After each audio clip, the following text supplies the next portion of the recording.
Halo teman-teman semua, apa kabar? Pasti sekarang sedang mempersiapkan diri untuk menghadapi SKB ya. Nah, di video sebelumnya saya sudah membahas sedikit latihan soal SKB untuk formasi analis pola konsumsi pangan masyarakat. Pasti teman-teman ada yang bingung, kok pangan tapi bahasanya tentang kesehatan? Yaps, kebingungan teman-teman memang beralasan.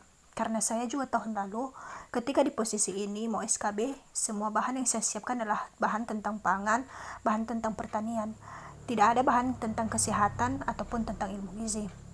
Namun setelah saya dapat Permentan nomor 41 tahun 2018, di situ saya baca yang bisa mengisi formasi analis pola konsumsi pangan masyarakat bisa dari kesehatan masyarakat dan juga ilmu gizi serta teknologi pangan. Makin bingung dong tentunya. Kebetulan saya mencoba mencari informasi ini dari pemerintah kabupaten lainnya.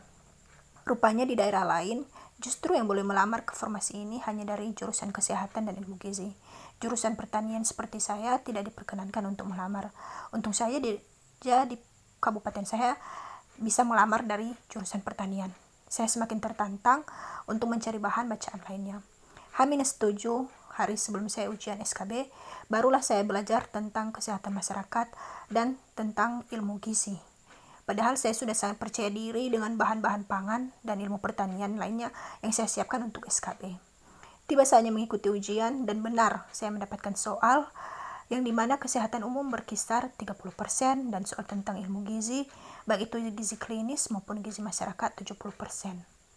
Soal tentang pangan dan ilmu pertanian lainnya kepada saya, formasi yang selamar tidak ditanyakan ya teman-teman. Namun tidak ada salahnya juga teman-teman mempersiapkan diri baik-baiknya dengan bahan bacaan lainnya. Di video ini saya hanya ingin berbagi pengalaman mengikuti ujian SKB tahun lalu. Setelah saya selesai ujian, saya bertanya, salah nggak nih soal saya? Rupanya tidak ya teman-teman. Hal ini terjadi karena formasi analis pola konsumsi masyarakat masuk ke dalam jabatan pelaksana, sehingga soal-soalnya diambil dari jabatan yang serumpun dan bisa mengisi formasi dari berbagai jurusan kesehatan masyarakat dan ilmu gizi. Oh iya, teman-teman juga kalau background pendidikan adalah pertanian, sebisa mungkin memperdalam ilmu di bidang kesehatan ya. Sekali lagi saya garis bawahi kepada teman-teman bahwa formasi analis pola konsumsi pangan sangat berbeda dengan analis pangan. Harapan saya semoga teman-teman bisa mempersiapkan diri semaksimal mungkin dengan berlatih sebanyak-banyak mungkin soal, baik itu kesehatan umum maupun gizi. Karena ingat ya teman-teman, NIP sudah di depan mata, tinggal bagaimana teman-teman mendapatkan NIP itu. Saya yakin teman-teman pasti sukses. Nah, di video ini saya akan menyiapkan 10 soal tentang ilmu gizi masyarakat maupun ilmu gizi klinis. Semoga bisa membantu teman-teman menjadikan video saya ini sebagai bahan referensi dalam belajar.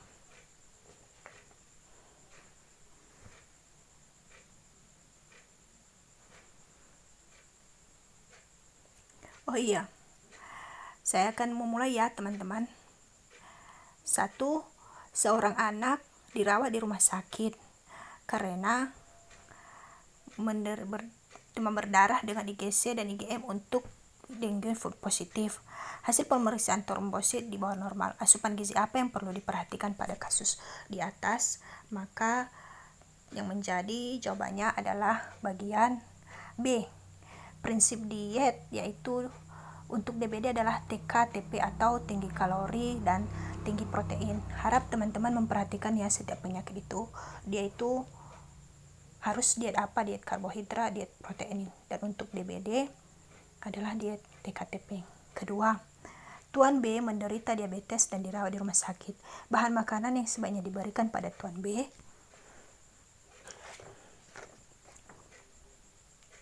Nah, jawabannya adalah bagian A, karena daun singkong memiliki kandungan serat yang cukup tinggi dengan kandungan serat 1,9 gram per 100 gram daun singkong dengan berat bersih.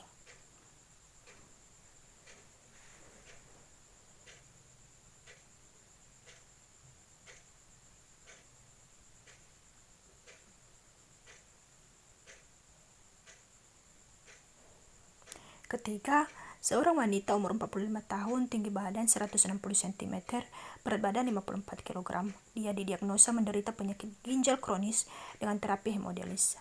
Berapa gram protein yang harus diberikan kepada wanita tersebut?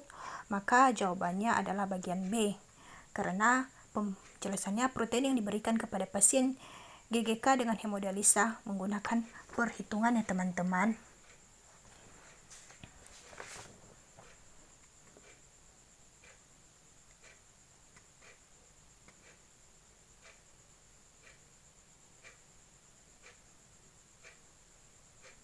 Keempat, seorang laki-laki berusia 61 tahun masuk rumah sakit dengan keluhan mual, lemas, punggung dan perut rasa nyeri. Dan soal selanjutnya. Nah, elemen screening gizi apakah yang menentukan bahwa kalian di atas berisiko malnutrisi? Nah, jawaban yang benar adalah bagian E. Penjelasannya, karena dari data di atas disebutkan bahwa perut pasien terasa nyeri, perut dan terasa nyeri itu menjadi pemicu nafsu makan yang menurun sehingga terjadi penurunan berat badan sebesar 10%. Jadi jawabannya itu adalah bagian yang E, penurunan nafsu makan.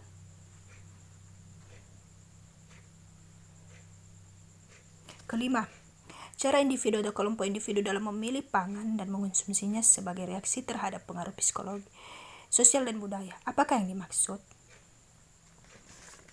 Silakan teman-teman pilih dulu ya. Nah, jawaban yang benar adalah bagian D, kebiasaan makanan. Karena kebiasaan makanan adalah cara individu atau kelompok dalam memilih pangan dan mengonsumsinya sebagai reaksi terhadap pengaruh fisiologi, psikologis, sosial, dan budaya.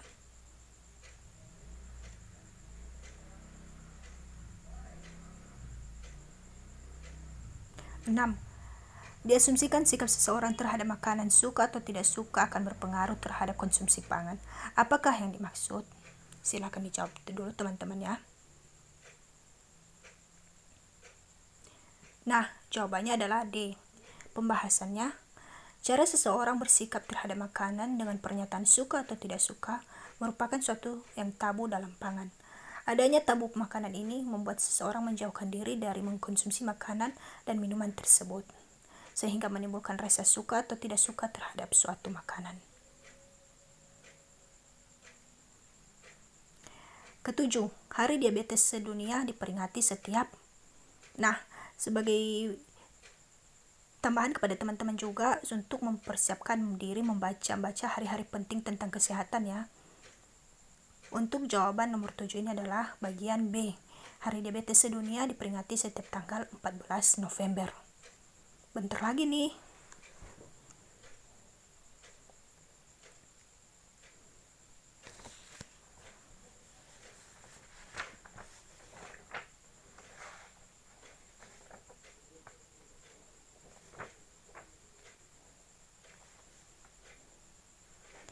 Delapan, seorang ahli gizi di Puskesmas X melakukan screening pada ibu hamil.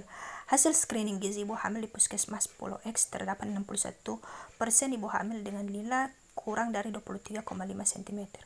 Apa arti data hasil screening tersebut? Silakan teman-teman jawab dulu ya.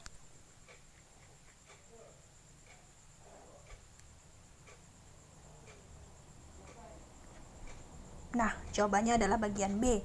61% ibu hamil di Puskesmas Pulau X mengalami KEK. Alasannya, karena hasil ukur lila di bawah 23,5 cm menunjukkan hasil bahwa ibu tersebut mengalami KEK atau kurang energi kronis. 9. Hari Cuci Tangan Sedunia diperingati setiap tanggal. Nah, silakan teman-teman jawab ya.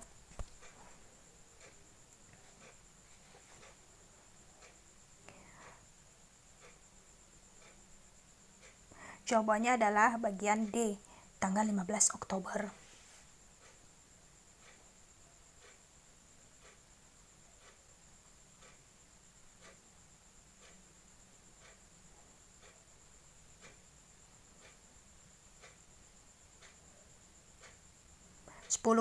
Seorang anak usia 2 tahun dirawat rumah sakit karena dehidrasi berat sebagai akibat diare yang dideritanya. Hasil pemeriksaan antropometri ternyata pasien mempunyai status gizi buruk. Ahli gizi mencernakan dietnya. Apa preskripsi diet yang tepat untuk kasus di atas? Silakan dijawab teman-teman. Baik, jawabannya adalah C.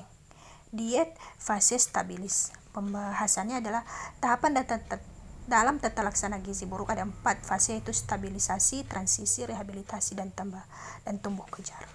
Demikian teman-teman, sampai jumpa di video berikutnya. Dadah.